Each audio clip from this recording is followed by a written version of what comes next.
I know where they want me. Yeah. And it's not the powers that be that want me. Mm-hmm. It's the people that don't want the powers that be. You're so smart. you look like a dip. Tammy brings joy. It's childhood destroyed. Hey, it's Tammy's boy. Tammy's boy. Tammy's boy. Hey, it's Tammy's boy. Tammy's Boy Podcast is intended for entertainment purposes only. Jon Carden is not a licensed therapist. He is just a friend. Welcome on into Tammy's Boy. We got another fun-filled episode that's action-packed and story-filled, so we can't wait for you to watch it. And if you want to know about me, well, I'm the guy that had a stepdad with no teeth that couldn't whistle. So that's why I do this pod. And it's a lot of fun. You're going to enjoy this episode. But first, a few things from my producer. Guys, how are we doing? We got a great episode for you today. John already told you that, but I'm telling you again because I'm really excited because I know this guy and I like him.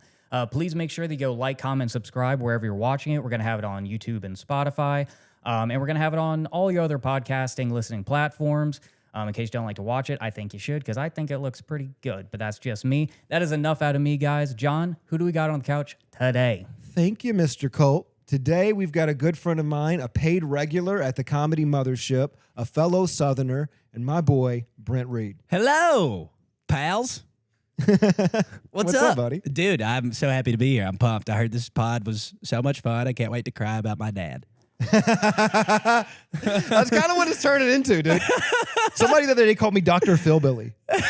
Dr. Phil what? Dr. Philbilly. Philbilly is so good. I know. Dr. Philbilly is one of the best things anybody will ever call me. That's so good. That's pretty accurate. It is pretty accurate. We've had some mixed reactions on the show. You know, we've had people like laugh about their pain. We've definitely had some cries. Yeah, for sure. I like that it seems like it is sad stuff, but you can laugh about it. You know, like the laughs just occur naturally with your fucked up. Yeah, past. because the more fucked up you are, the more you're going to laugh at this stuff. And we're comics. Most of And us we are are fucked up. Most of us are messed up. I feel like my trauma probably, I know you're not supposed to compare trauma, but I didn't even realize I was even traumatized till like later in life, you know? Everybody else, like I feel like you probably, like, on paper, yours is obviously fucked up. And I feel like mine, on paper, it doesn't seem that bad. But that's the thing is sometimes the trauma's in the details. Yeah. And the thing about this pod, man, is like I don't even steer towards trauma. Okay. It's really just like a conversation about your parents. Yeah. And then that should be a nice thing. yeah, and then but then like trauma seems to find its way in, you know what I mean? Yeah. There's nothing you can do about it. It's That's fair. you know, if you're going to pick up enough oysters, you're going to find a pearl. Or clams, whatever they're in. Yeah, whatever they Well, hell yeah. Well, So we start this off really simply, man. It's just a 3-worded question. It's who raised you? my parents, who are still together, they've been married about 40 years. 40 years. Marlon and Tracy Reed. And where are they from? They're from Caddo, Alabama, which I think my dad said the population is like 1,200. But it's a small town. Very small, unincorporated. It's not recognized as a town So it's like a officially by the township? government. Mm-hmm. It's Okay. in between Moulton and Decatur, Alabama. It's like a red light. There used to be a Dairy Queen. It became a Frizzles. Now I think it's like a Mexican restaurant. There was a Piggly Wiggly. Oh, dude, Piggly Wiggly is a beacon that you're in the deep south. And my high school was like it was in the middle of nowhere. It was a county school. It was like 4A or something. It's pretty big, but it's a bunch of so Caddo. Nobody has a Caddo address because it's not incorporated. So I had Trinity. All the black kids lived in Hillsboro. It was a bunch of towns kind of put together, and we all like just in the Was middle. it like of nowhere. self-segregated? Yeah. Yeah. That's the way a lot of the South is. Yeah, well, we were all friends, but yeah, they all my black friends lived in the same area, and lunchtime was segregated.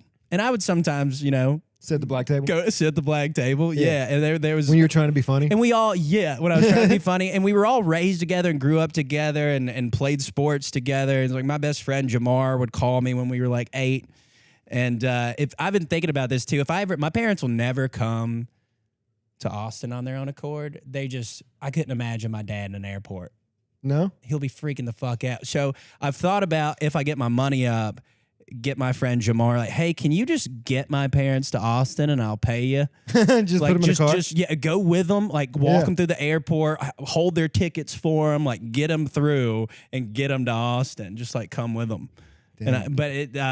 What's your earliest memory with your parents? My earliest memory is my third birthday. I think is my earliest memory. Yeah, where was it at? It was at a trailer. We were living in a trailer. When I was 5, we built a house behind the trailer on the same land. Okay. So we were still living in that trailer during this time while the house was being built. And for people who don't understand, that's common in the South. Yeah. It's very common. It was like 2 acres of land. And so we lived in this trailer. What I remember doing was stealing one of my presents, which was an action figure. And I remember getting caught hiding under my bed, unwrapping it. And it was And they yanked you out leg first. and it was a Power Rangers birthday. Well, mine was Power Rangers. Brittany's, my sister's was, so I have a sister. She's a year and 3 days older than me, almost Irish twins. I have a joke in my act where I'm like, my sister and I are Irish twins. That means I'm an alcoholic and she's a potato.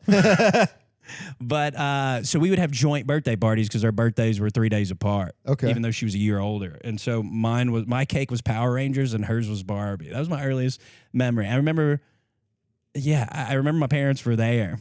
I was a Power Rangers kid too. Dude, Power Rangers were huge in the 90s. Dude, there was nothing cooler to this day. There was nothing cooler than that dagger that Tommy brought out. Tommy's the best. Tommy's the best, okay?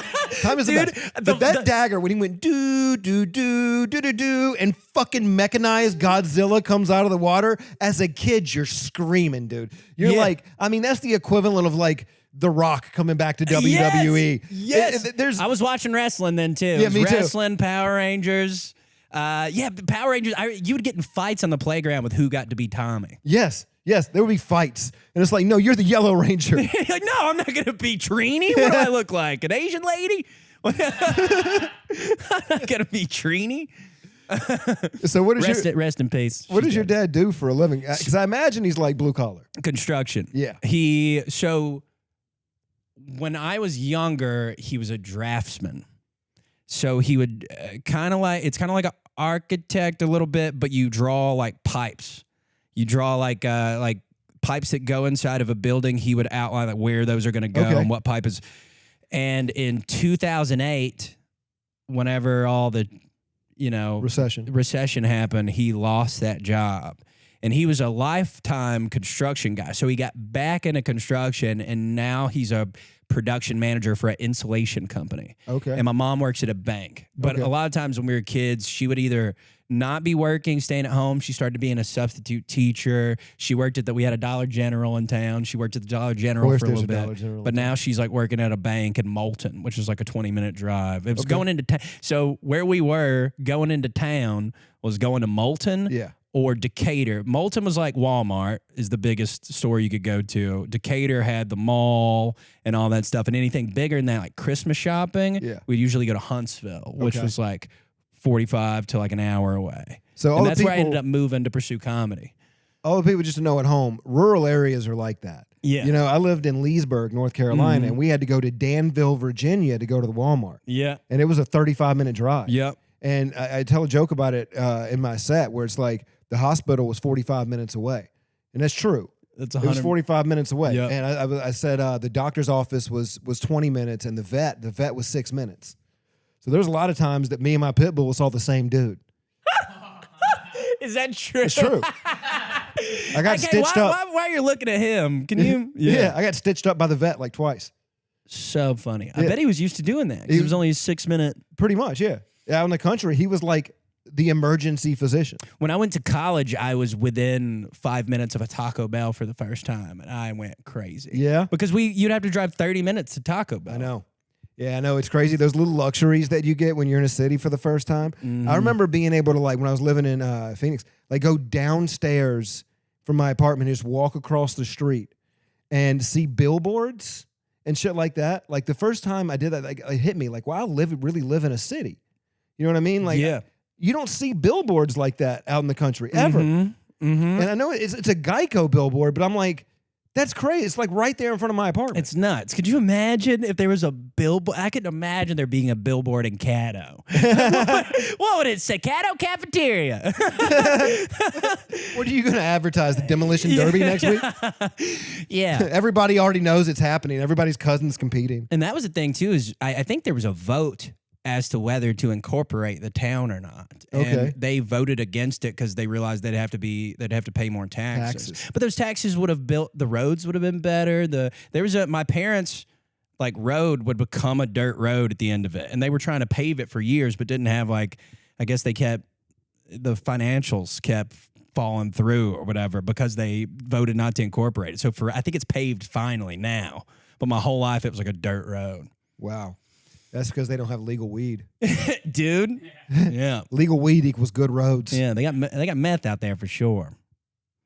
So what's one of your, if you could look back, like, what's one of your favorite memories with your parents?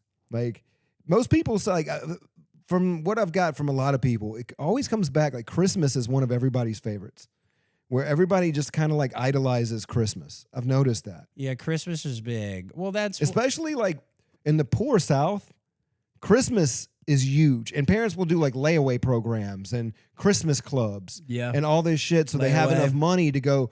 Dude, there ain't nothing better than a redneck Christmas. And here's the thing about rednecks. I think parents, for the most part, I think it's a general rule. Maybe you'll agree with me. They're not good at communicating their love day to day. No. So when there's big occasions or when they have the opportunity to cook for you, like that's how they express their love. Yes. So it's like, during Christmas, like let's show Brent that we love him. You know, it's like because acts of service and gifts. Acts of service, gifts, cooking, all that stuff. Because they can't, and I think that's okay. You know, it is what it is. I think because I went through that if I have kids, I'm going to be an excellent communicator. Yeah, you know, because I've worked on myself and I saw, you know, but Christmas was huge. I remember getting. Oh, I'll tell you. It was when my dad my first video game console. I remember being at my grandma's house, and my dad called me and said, "Hey, man, we got you a PlayStation." And I didn't know what that meant. I was like, "Is it like a jungle gym? What is a PlayStation?"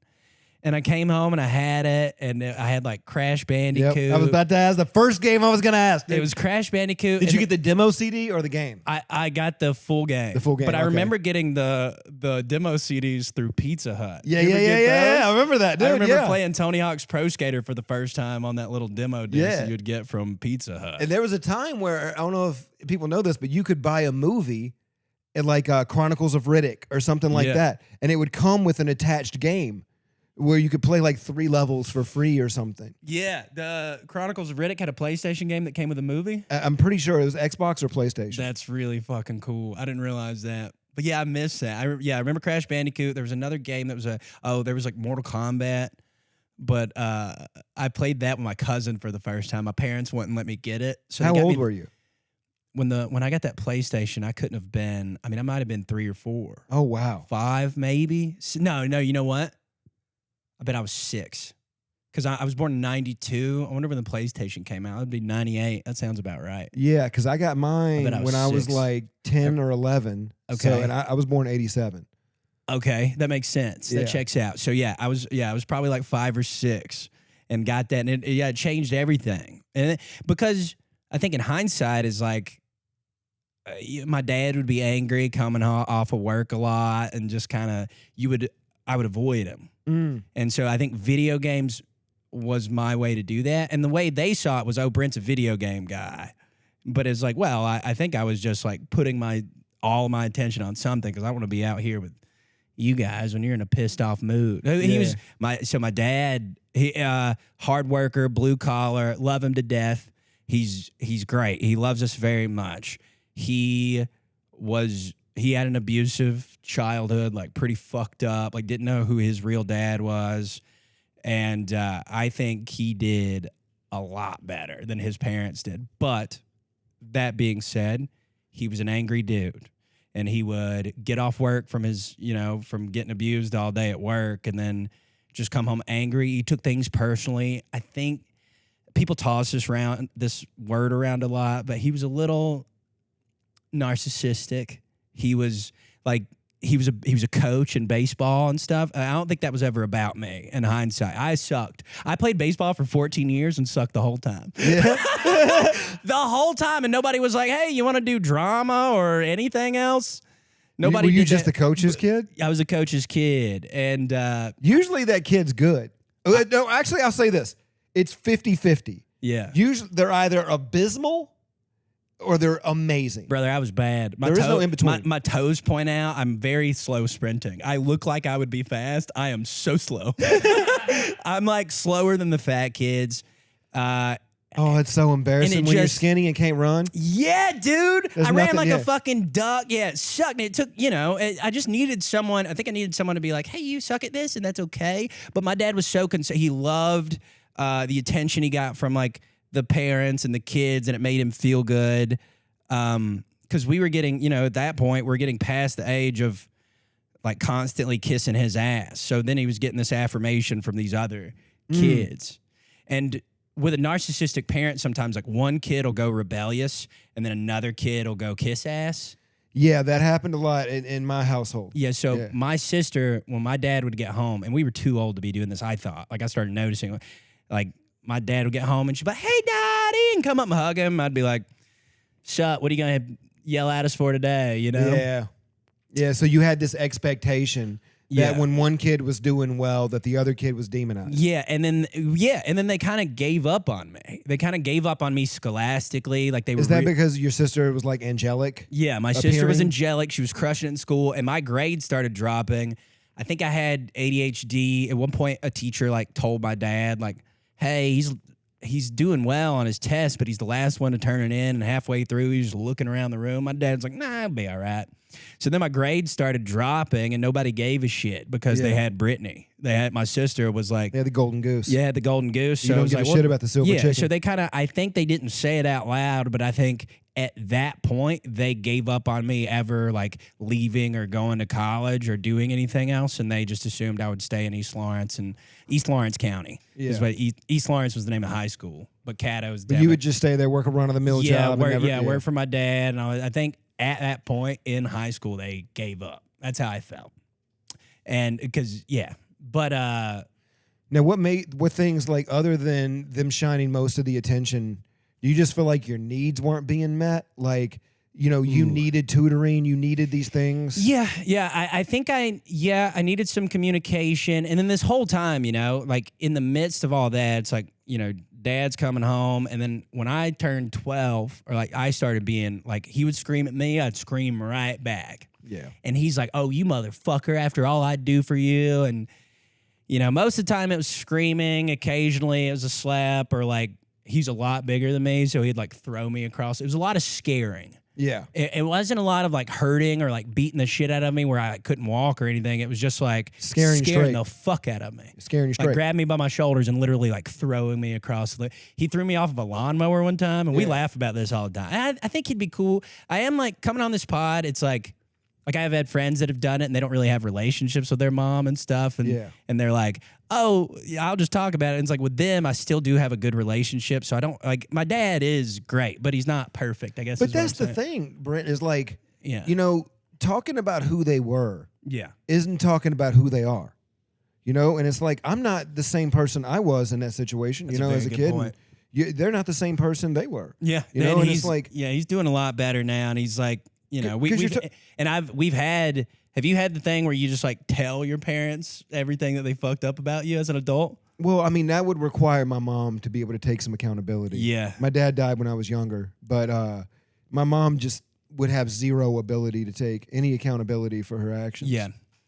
So it wouldn't be productive on my end. Right. But on your end, did you find it productive when you told your dad everything? Yeah, I was having a tough time, and I've dealt with depression and stuff, and I think I was just at such a low, and I was like, you fucked us up. He would get mad. I was never allowed to be upset at my dad.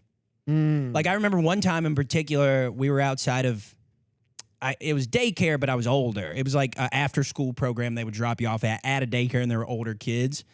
And I remember we were leaving, and there was this girl, not my sister, but her name was also Brittany.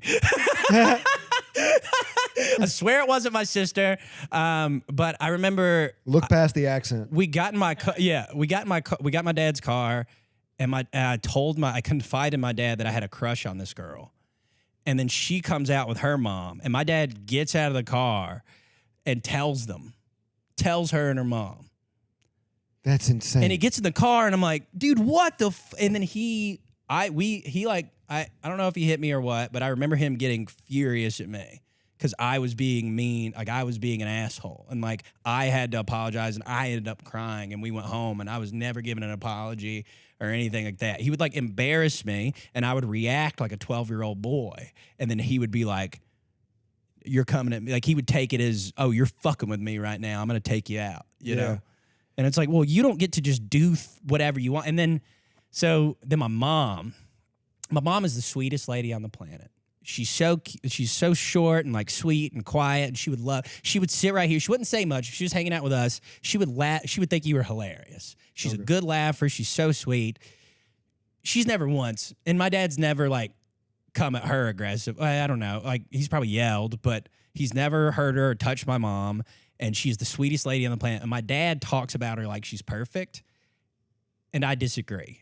I think my dad thinks my mom is perfect for him because she's never called him out on his shit or threatened to leave or like stood up to him in that way. She's just accepted him. She's just accepted him. But Do you think it's radical acceptance? Do you think that there's certain things she shouldn't have accepted? Yes. Yeah.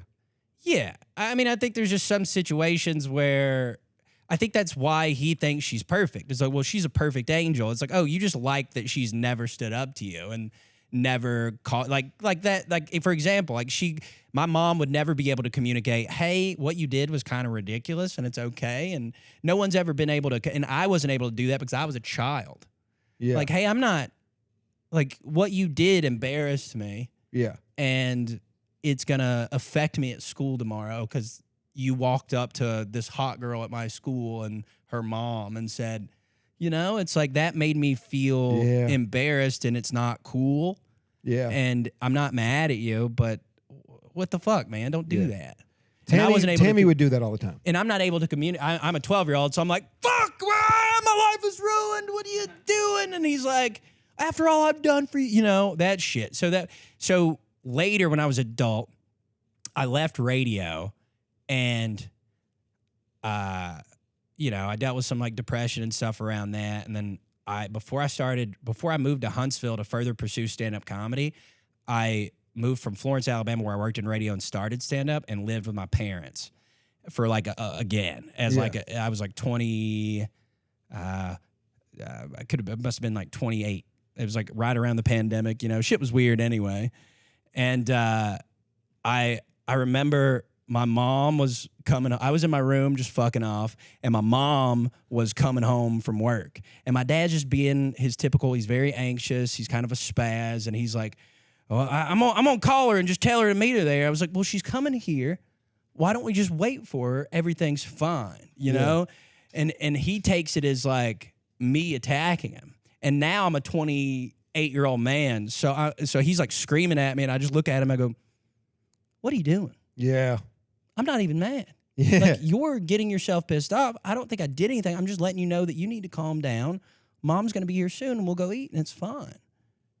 And I think that really like threw him for a loop because back in the day, like teenage, and he doesn't see me as changed or grown or at all. He still sees the boy. And I don't lie anymore. I used to lie a lot when I was a kid because he would scream and get furious. So it's like, you're going to be a crazy person. I'm not going to get thrown across the living room. I'm going to lie. Yeah. And so like it took, like I remember college, he would call me, he would be like, you know how you get Brent not to lie? You don't ask him no questions. He would say shit like that all the time. Like, brother, I haven't lied to you in 10 years. And to this day, I probably haven't lied to him. And like, I don't lie. And I think it's because of which is a good thing, but I think it's because of my dad, like shaming me all the time about like being a liar and like, well, he would have this idea about me and be like, you're this. And then now I don't lie. I do not lie. See, I try to be, different. Every once in a while, a little white lie. Here's where we're different. I don't lie to men.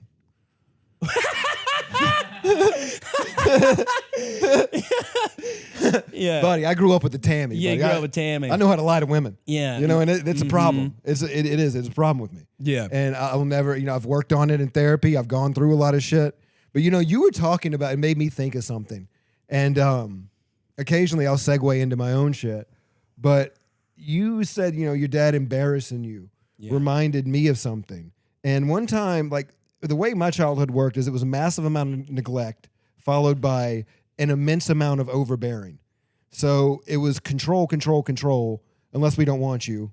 And then you can go away. And then control, control, control. Yeah. So my grades were slipping, like yours. Mm-hmm. And I was in the 8th grade. And my mom was on benzos, like Valium, Xanax, through most of my childhood. Even now, she's addicted to Xanax. She'll put herself in a mental hospital every now and then when she takes too many, just so she can get more. She decided she was going to follow me around at Dillard Middle School all day, and sit in the back of the class and make sure that I wasn't like socializing and that I was focused. But my mom was on benzos, so she's sitting in the back of the class, in the class that I can't pay attention to because it's so boring. Yeah. And she's back there like. Head nodding off, dude. And so the class ends and she's still asleep. So I just leave her there. You just go to class. I just go to my next class. That's awesome. I was in 3rd period. I go to 4th period. Okay.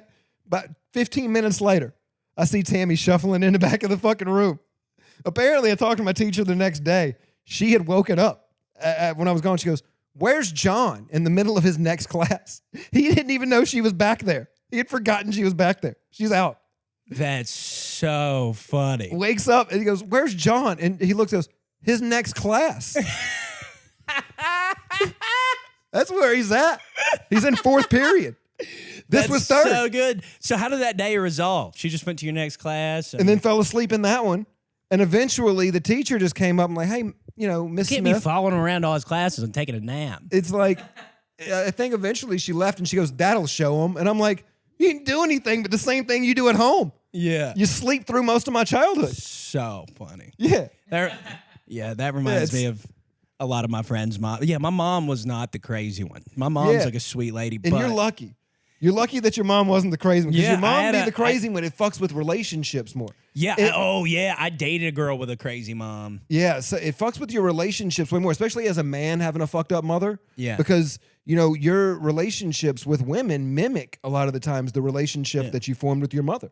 And it's like, that's well known. It's like you learn how to treat a woman based on how you treat your mother, how your mother treats you. It's a kind of a fucked up thing to think about, but you learn a lot of your relationship cues and a lot of those things and what you expect from women and those from who your mother is. Historically, I have dated, which I'm not now. I'm dating someone who's like extroverted and a comic and like me.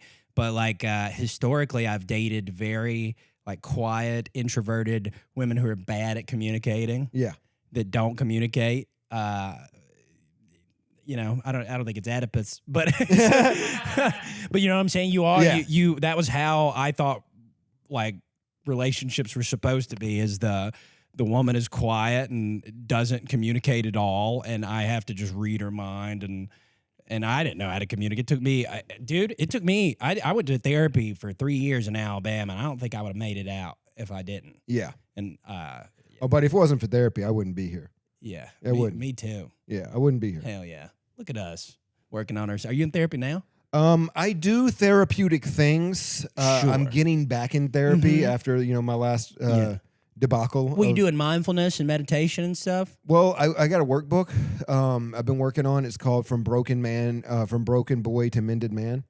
And it just heavily focuses on like childhood trauma. Because the problem with me is I have a menagerie of childhood trauma. It's not just from one person or one thing. Everybody in my life was an addict. I was tossed around, put in the system, taken out of the system. It was just like a million things. So many stepdads, so many of my mom's boyfriends. And so it's just such a menagerie of childhood trauma that when I just start, it's kind of hard to stop. I have a book rec for you. You ever read? It's called Running on Empty. I And the haven't. subtitle is like Dealing with Childhood Emotional Neglect. A doctor wrote it. It's really but the way she writes is very like candid and very it's good. But it's called Running on Empty. something dealing with childhood emotional neglect or something. I think you would.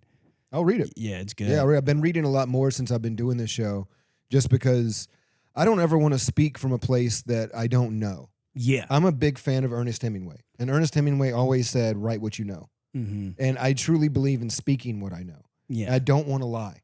I don't want to be disingenuous on this bullshit. show. I don't want to bullshit. I want to be real as possible. Yeah. You know, while still being mindful of other people's trauma in their lives. And I understand that people coming on this show are doing me an amazing service by being willing to open up the books of the pages of their life. Yeah. But that's true. But comics, we want to. We're very, I think. Well, that's the thing is I've gone on a lot of podcasts. I've been doing this for 12 years. I've gone on a lot of pods. And a lot of the pods, one of the things for me to do would be to talk about my childhood, just because my childhood's so interesting to people. And I'm aware of that. But nobody ever really wanted it. Nobody ever was like, no, let's just riff. Yeah, they just want to riff. And I'm like, let's talk about something real. I love watching comedians get vulnerable. Yeah, me too. That's my favorite. Yeah, me too. Watching very funny people talk about serious shit. Because the way we just say things and frame things, like even I was talking to a blind comic. Do you know? He just did Kill Tony. What's his name? He's from Miami. We have a lot of mutual friends. Or where's he from? He's from Florida. But anyway, he was saying he likes how comedians describe people. Yeah. Because it really paints a picture. Yeah. Like I think I was describing someone, like, you know, just a very specific, like he's like, if so-and-so fuck so-and-so or whatever. It's, yeah. I was explaining my friend Miles to someone. I was like, he's like a redneck hippie, like Willie Nelson. You know, it's like he smokes a lot of weed, but he's a redneck and he lives on a mountain, has a garden and does redneck shit, and wears overalls and has a blue collar job, but he's actually pretty liberal and open-minded and smoke. Like it's a very specific archetype. And I feel like that image just puts a perfect explanation of who that person. Comics are just really good at explaining things in detail in like a silly way when they're not even meaning to. Candace Medina has one of my favorite jokes where she's like, two fat people fucking sounds like you're trying to separate wet laundry. Literally one of my favorite jokes I've ever heard. It's so funny. It's such a visceral description. Yeah, that's very specific. It's so good. Pulling two items of clothing apart, they're soaking But wet. I got that too. I think in the South we do that a lot when we describe people. Yeah. Like, because I got a joke where I talk about a teacher and I said she looked like the love child of Miss Puff from SpongeBob and Colonel Sanders from KFC. And that paints a picture. You know exactly who she is. Southern people are poets. And, They are. But it's hard. Like if there's not, here's the problem: is if there's not a colloquialism that explains the feeling or the situation, they're not able to communicate it. But if there's one that's assigned to that, like you know, you find something close by that you've been looking for an hour. It's like, oh shit! If there's a snake, it'd bit me. That snake would bit me. Yeah. If there's a snake, it'd bit me, and I'm happier than a fat tick on a lazy dog. Yeah, happier than two squirrels. Was it hot? It's hotter than two squirrels fucking in a wool sock. Yeah. I tell you what, that's slicker now shit. Yep. Just like stuff like that. Colder than a witch's titty in a brass bra. But also I've dated women who live like by these. Like I've dated a woman who would say stuff like, you know, with every joke is a little kernel of truth. It's like you're living off of these things that you've heard. These wittisms. Yeah, it's like, yeah, exactly. It's like, no, not necessarily true. Sometimes it is just a joke. I agree that the best jokes have a little kernel of truth. Yeah. But it's sometimes a joke is just a joke. Yeah. Sometimes I'm just trying to make light of this because it sucks. Yeah, this sucks, and this is my defense mechanism. I'm trying to help myself. Do you know how many ex-girlfriends I have had tell me that I don't take things seriously? I'm sure all of them. Buddy, I'm like, but I've tried to explain to them, you don't understand the things that I've had to take seriously. So you don't understand how low this is on the comparison. Yeah. And also, just because I'm making jokes does not mean that I don't take it seriously. Absolutely. Yeah, I still can care. take it seriously and care and also try to lighten it up or make myself feel better. But also, I'm trying to make you feel better the way that I feel better. Yeah. You know, I'm trying giving to you help. Yeah, I'm trying to get the vibe up. Absolutely. Yeah. Yeah. When you're with an Eeyore, that is fucking impossible. I've been with some Eeyores. It's tough. You're with an Eeyore, dude. It's like every day. It's like, man, it's rainy. I'm going to get my hair wet. I am so happy. Yeah. But yeah, man, dating in Eeyore is rough, dude. And it's like positivity is free. It's Yeah. completely free. You just have to be willing to afford it. You just have to find it Big. within yourself. You know what I mean? Yeah. Positivity and kindness cost nothing. Mm-hmm. It costs nothing. But it's easy to get in that negative mindset because you can't.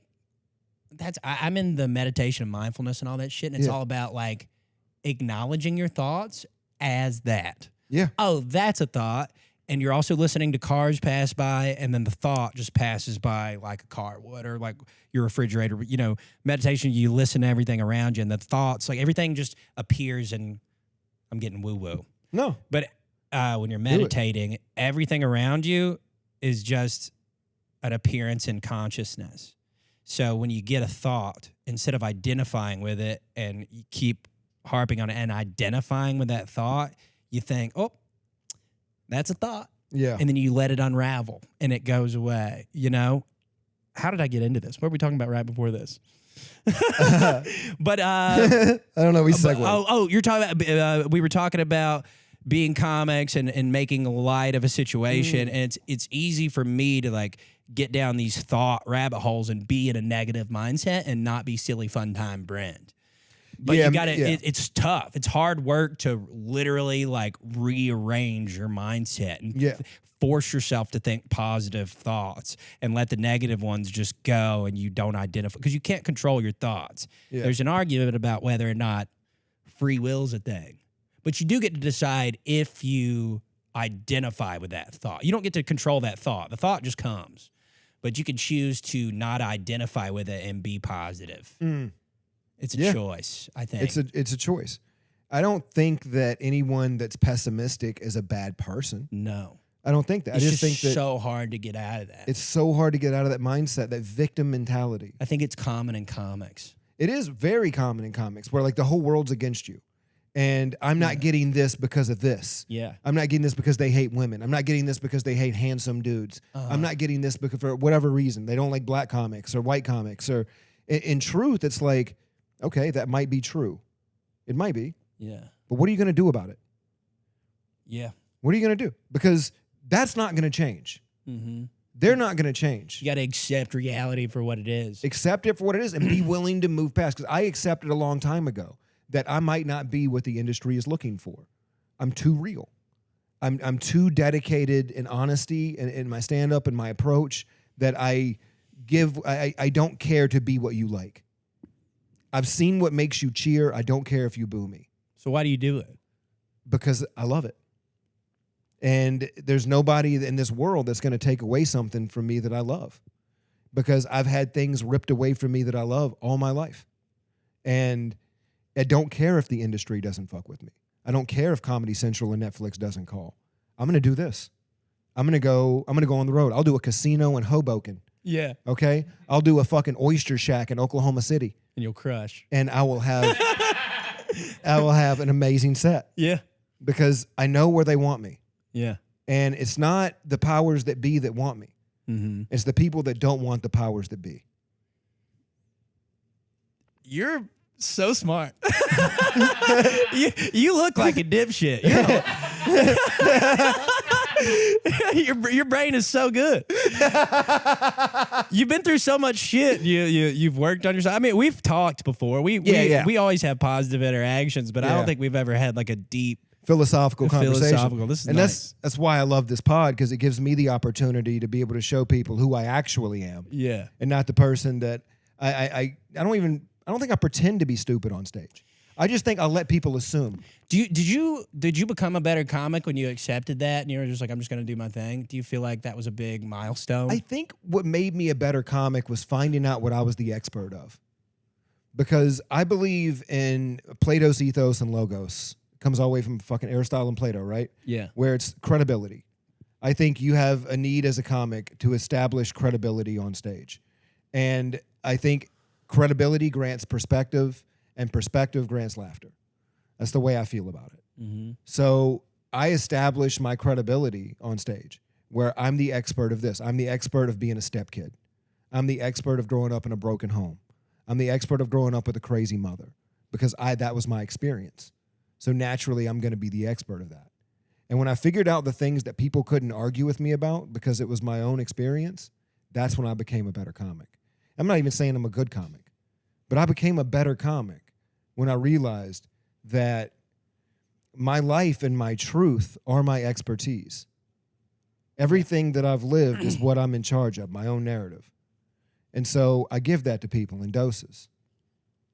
I like that a lot. I need to probably talk about like I talk about my dad and stuff, but it's very silly fun times. Yeah. I don't really get into like him throwing me off a llama. I've tried to do that on stage. It just kind of bums people out.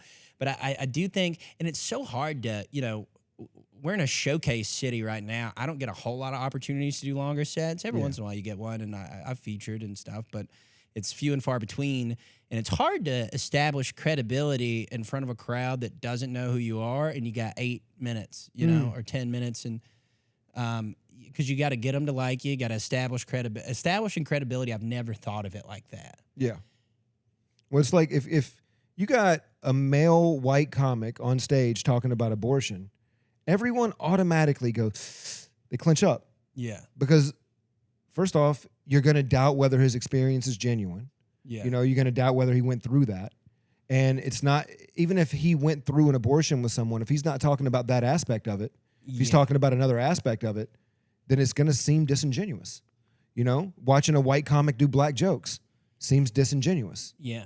And it's just the truth. It's like, what is your truth? What is your voice? What are you the expert of?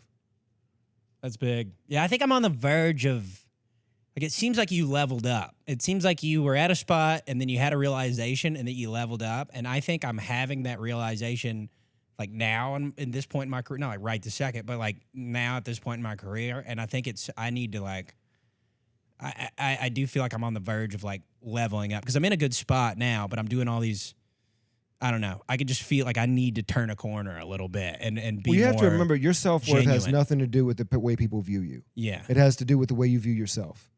And if you view yourself as someone that's worth of these opportunities, you will get these opportunities. Yeah. You just have to deem yourself worthy. Yeah. And you are.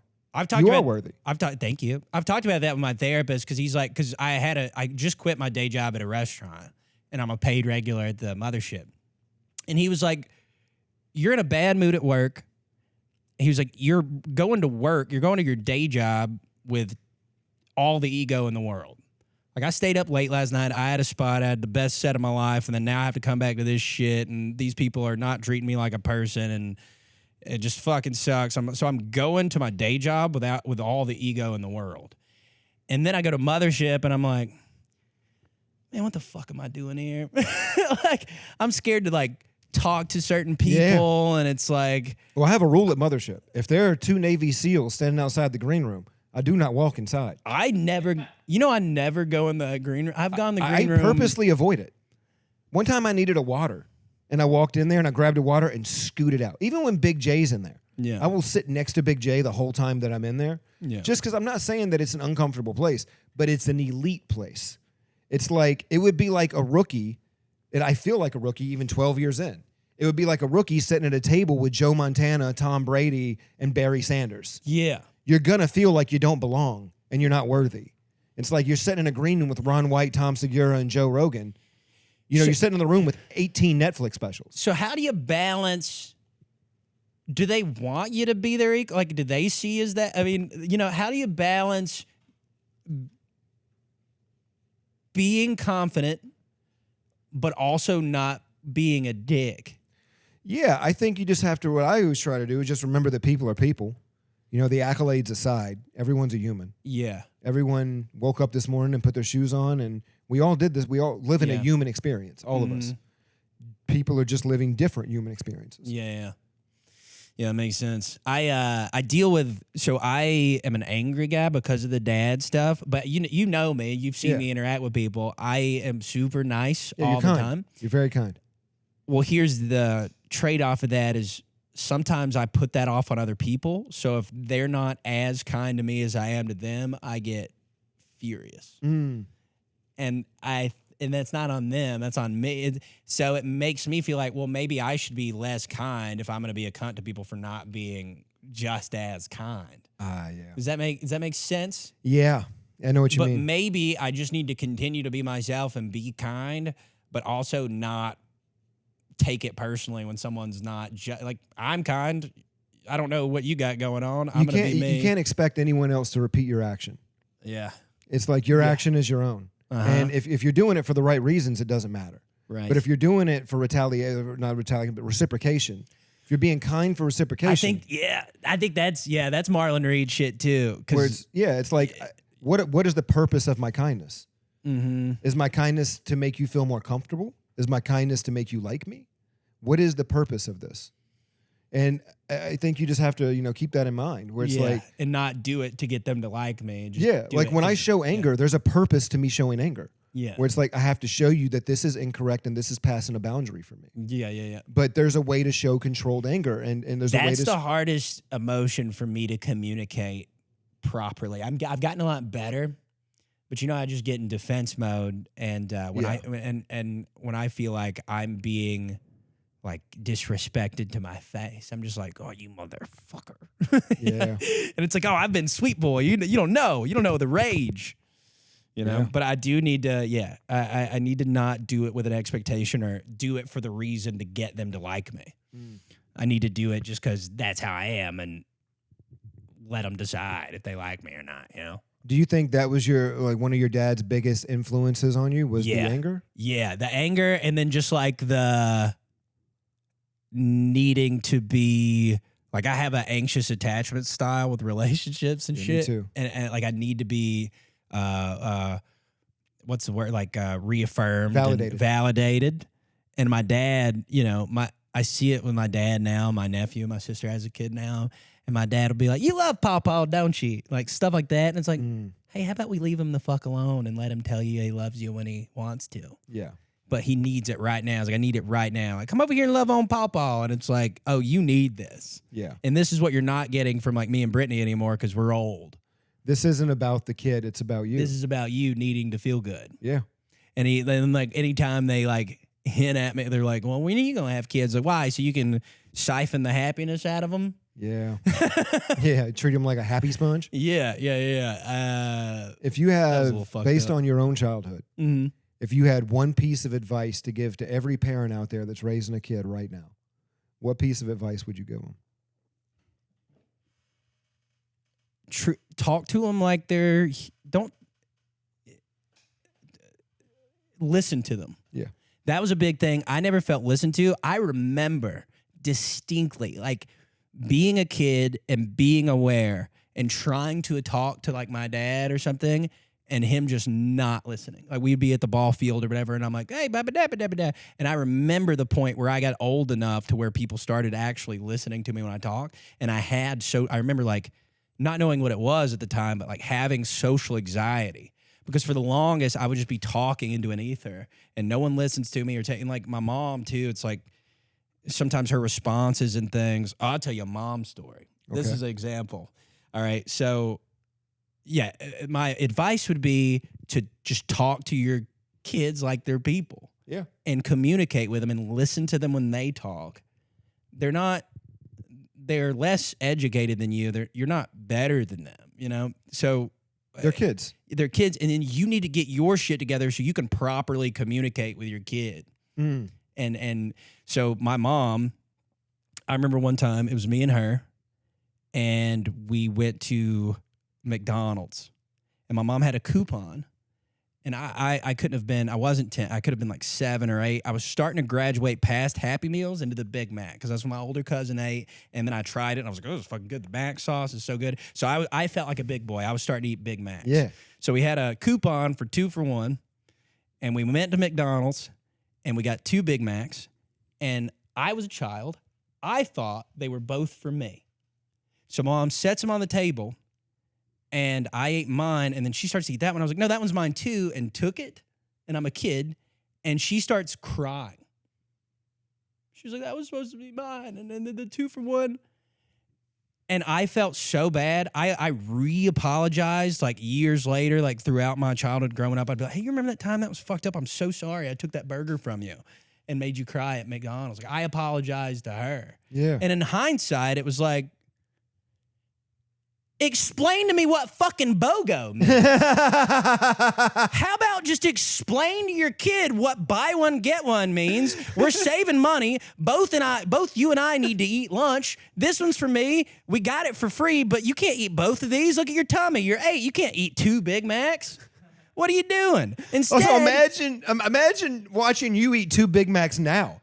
Would be, yeah, I know. would be comical. You know what I mean? You're But like, she wasn't able to communicate with me like, hey, that's mine and it's okay. Yeah. You don't understand didn't what know. BOGO means. You didn't know and it's cool. But instead she like cried and was like hurt that I like took this Big Mac from her and that I was being selfish. But it's like, I was a child. Just explain to me the coupon situation. And so that's the advice I would give to adults is like, all right, for your kid. I mean, I'm not a parent, but I was a child of a parent. remember. And I think you gotta listen. You gotta listen to them. them, and you gotta respond to them like they're a fucking adult until they are, and then they've been talked to like that their whole life, and they know how to do it. But you have to remember they don't know. They don't know. They don't know. Yeah. And there's this expectation for children to have knowledge that they have no capacity to have yet. Yeah. And, it's like when you try to grow a kid up too fast because you Yeah. need a companion. Yeah. That happened to me when I was like my mom's husband sometimes. Yeah. And then we would, separate when she got with another guy, and I would feel this void. I would feel like this loneliness from that. Mm-hmm. And there was no point in that where I was heard. She wasn't listening to anything I said in that. It was just what she needed me to be. Yeah. And that's what I was. And I used to pride myself on being whatever the situation needed me to be, where I could chameleon. If you need support, I can be supportive. If you need an actor, I can be an actor. If you need fill whatever role you need to. I can fill whatever fucking role I needed to. And it wasn't until I got older where I'm like, the only role that I ever care to fill is the role that I need. And I do it in relationships. I'm codependent in relationships where I give too much. And I give so much that I get taken advantage of. And it's because you were used to doing that for your mom, you think? always. Yeah. And I was also used to feeling neglect afterwards. Yeah. And so I find that again. And I look for that sometimes. Yeah. And I repeat trauma. Yeah. And I'm working on it. I'm working on it. Like, Me too, brother. I went from one of the healthiest relationships I ever had for 5 years to a very unhealthy relationship. And I'm working on picking up the pieces. And, if it wasn't for the person in that healthy relationship Yeah. that I could call anytime, I don't know if I could do it. Well, you'll there will be a person that you're able to communicate and not lie to and not be scared to lie. Like, there's going to be a person that you can you keep working on yourself, but you're going to find somebody who lets you communicate with them and you won't be scared. And I think you should try not to be scared to communicate with women and like just tell I them think it's more exactly that I'm what you scared need. I'm going to disappoint people because I have this expectation of perfection. And I have this You for project- myself. Yeah. And I Yeah. project Yeah. 100%. Yeah. But I've learned and I'm learning. Yeah, And we're all learning. we're all learning. We're all learning. That's the beautiful thing about life, man, is there is no right answer. We're all trying to find our right answer. And I think that's kind of the perfect way to close this pod. Where are we at, buddy, on time? Oh, That perfect, flew man. by. Yeah. Right? That was so much fun, man. Yeah. I loved it. Yeah, it was cool. Dude, It's cool talking about. I'll have you back on. It's cool about talking about Big Daddy Marlowe, and I got a lot of stories, and he is very funny. I talked a lot negative about him, but he's like, my dad is one of the funniest people I know. Yeah. Usually when he's not trying. So Well, next time we'll not to talk talk shit about your dad, but most narcissists are pretty funny because most comedians are narcissists. Yeah, Yeah, that's true. They were star of the show. yeah, and I have narcissistic tendencies. Me too. Yeah. because we learned them from our parents. Absolutely, yeah. This is the me show. You're just in it. Yep. Yeah. Tammy's boy and Marlon's boy. Well, together at last, man. Thank you guys for tuning in. We appreciate you so much, man. This has been another great episode of Tammy's Boy. You can find my friend here at Comedy Mothership most days. Make sure you go find Brent there. Let them know where they can follow you. It's Brent Reed Comedy on Instagram. Follow me there. I post all my shows, all my story and stuff. Come see me. Hell yeah, bud. Dude, thank you, brother. Thank you for Thank having you me. for coming in. And thank you guys for tuning in. This has been Tammy's Boy. We'll see you soon. Did your family bring joy? Was your childhood destroyed? Hey, it's Tammy's boy. Did your mama lie? Did your daddy make you cry?